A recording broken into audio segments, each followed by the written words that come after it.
I have an Airsoft Desert Eagle, the KWC KCB51AHN.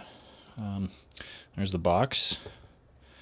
Unfortunately, this version is only semi-automatic, no full auto like so many other variants have, which is a little bit disappointing. But some very minor modifications or the creation of a new trigger bar, which we have right here, will convert it to full auto.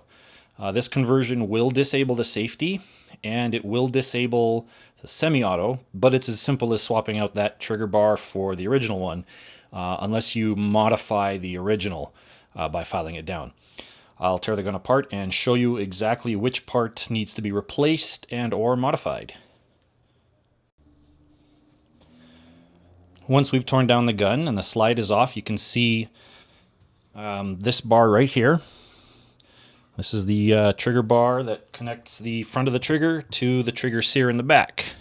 You can see it moves when you pull the trigger. And this ridge right here, get a better shot of that. This ridge right here is responsible for it being semi-auto only. On the slide, which side is it? Right here. This bump, here, let me grab this bump right here. Fat fingers are in the way.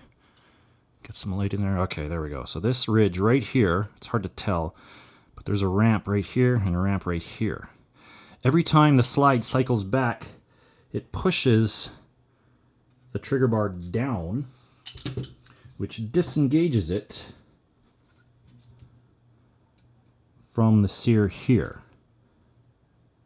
So if we do like this, pushes it down, and if you're holding the trigger, it locks it underneath, so the hammer doesn't go anywhere.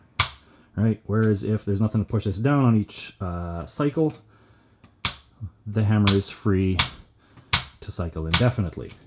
So there's two things you can do. You can either file this ridge down so that it's flush here or flush here. I haven't determined which one. Or you can just make a new trigger bar right here.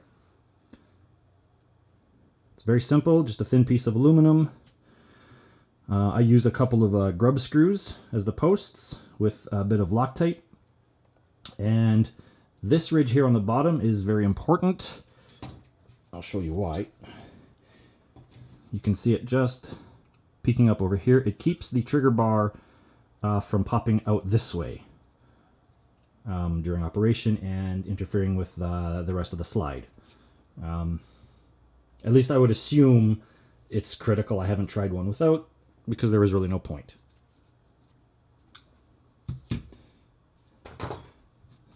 Swapping it out is a fairly simple matter. Just pop this out. Don't lose that spring right here. That spring is quite important. Oh wait, not in camera. There we go. This spring right here.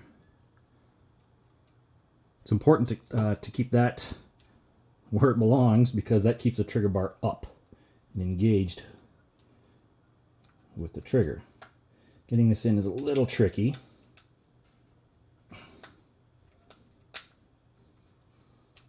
I may have to do this off camera. Oh, there we go. All right. That's in. And now we can reassemble.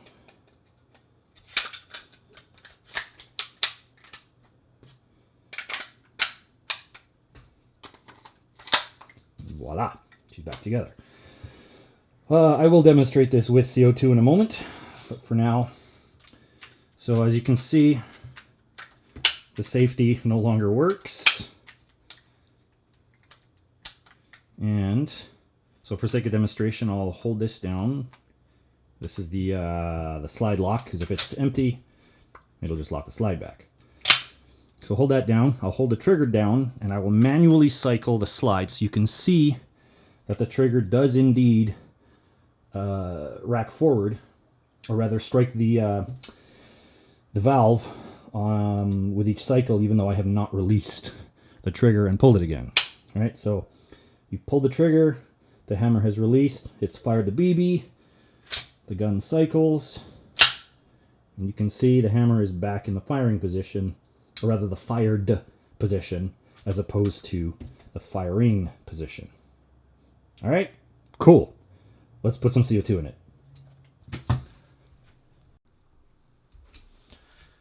Okay, here we go. CO2 test. I've already got the CO2 in the mag. She's ready to go. Rock and roll. I will have to hold down the slide lock so it'll actually repeat, but you get the idea. Ooh, malfunction. There we go.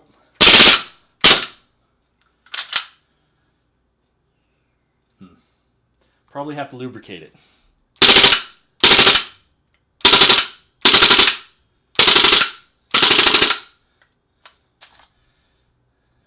Yeah, that CO2 is pretty frosty. All right.